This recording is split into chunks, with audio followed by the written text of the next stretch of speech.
के अपने YouTube channel exact study में। आज हम लोग पढ़ेंगे प्रश्नावली 3.2। इससे पहले के एक्सरसाइज मैंने करा रखे हैं, जो भी स्टूडेंट वो नहीं देखे हैं वो जाकर मेरी वीडियो देख सकते हैं मेरे चैनल पर। इससे पहले की कुछ इम्पॉर्टेंट चीज़ें हैं जो कि है, इस चीज़ को हम लोग को जानना है।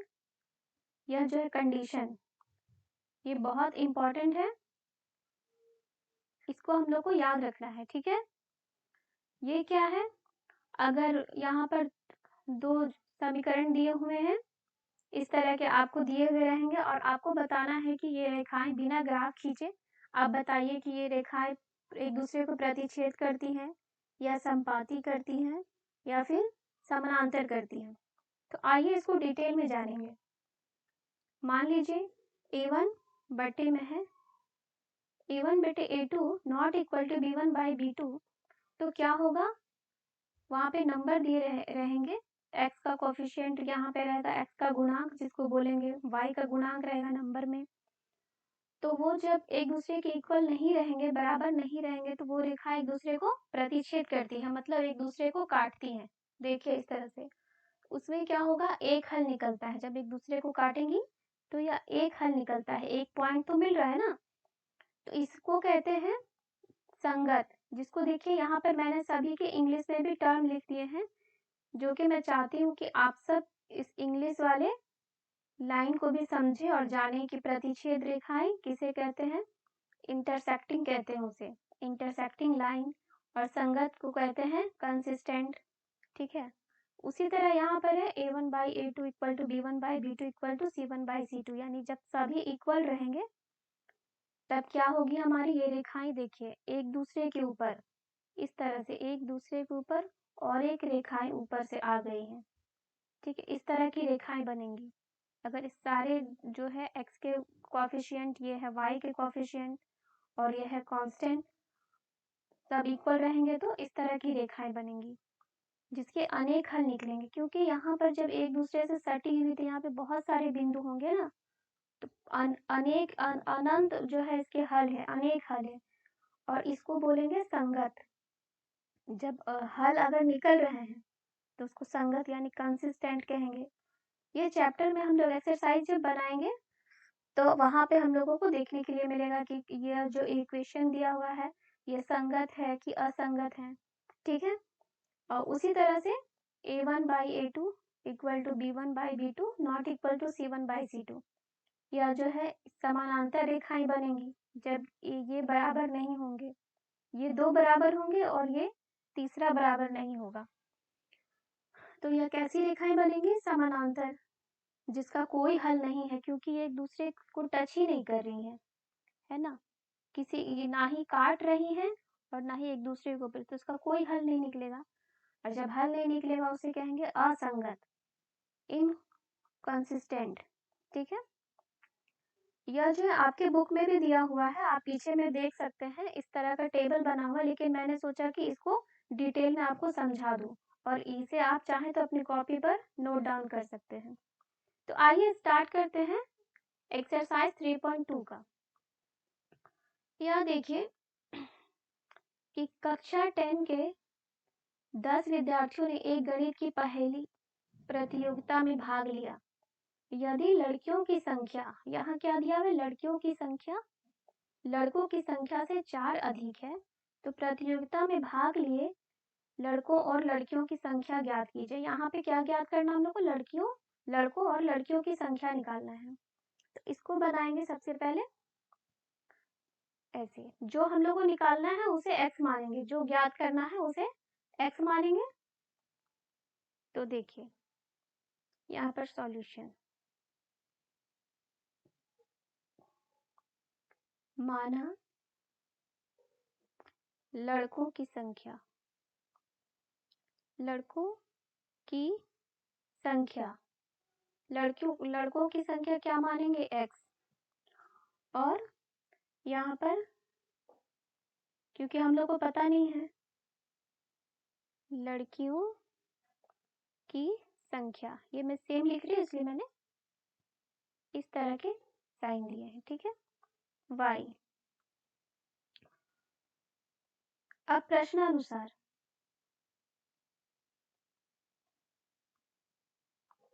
प्रश्नानुसार क्या कहा गया है कि कक्षा 10 के 10 विद्यार्थियों ने, यहाँ टोटल दिया हुआ है 10 विद्यार्थियों ने गणित की पहली प्रतियोगिता में भाग लिया। यहाँ पे क्या दिया, 10 विद्यार्थी, टोटल लड़के और लड़कियां कितनी है, 10 हैं। तो यहाँ पर ये लिख देते हैं x प्लस वाई बराबर कितना है, 10, क्योंकि ये दोनों लड़का और लड़की जो है विद्यार्थी हुई, उसकी संख्या 10 दी गई है। लड़कियों की संख्या लड़कों की संख्या से 4 अधिक है। तो क्या यहाँ पर दिया हुआ, ये नेक्स्ट पेज में देखते हैं। लड़कियां बराबर क्या दिया गया हमारा, लड़कियों की संख्या यानी y, लड़कियों की संख्या यानी y किसके बराबर है, लड़कियों की संख्या लड़कों की संख्या से 4 अधिक है। लड़कों की संख्या से 4 अधिक है। इस तरह से हम लिख सकते हैं, लड़कियों की संख्या लड़कों की संख्या से 4 अधिक है। ये मैंने आपको समझाने के लिए यहाँ पे बताया। इसको देखिए कैसे, इसको मैं इरेज कर देती हूँ। इसको देखिए, यहाँ पे लड़कियां बराबर क्या दिया गया है, लड़कों की संख्या से 4 अधिक है। यानी जो मैंने लिखा था y बराबर लड़कों की संख्या x माना है, x प्लस 4, हम लोगों ने यहाँ पर लिखा है y equal to x plus 4। अब हम लोग इसे ऐसे लिख सकते हैं, y बराबर y minus x equal to 4, या इधर चलाएगा तो यह माइनस में हो जाएगा, ठीक है। अब यह हमारा इक्वेशन 2 हो गया। अब हम लोग लेते हैं समीकरण 1 से। समीकरण 1 क्या है, x प्लस वाई बराबर 10, x प्लस वाई बराबर 10। इसके लिए हम लोग एक बॉक्स बना देंगे और यहाँ x, ये y, x का वैल्यू अगर हम लोग 0 लेंगे तो y बराबर क्या हो जाएगा, 10। y का वैल्यू अगर 0 लेंगे, देखिए y का वैल्यू 0 लेते हैं तो x बराबर 10 आ गया। उसी तरह से हम लोग सेम समीकरण, ये मैं शॉर्ट में लिख रही हूँ, समीकरण 2 से।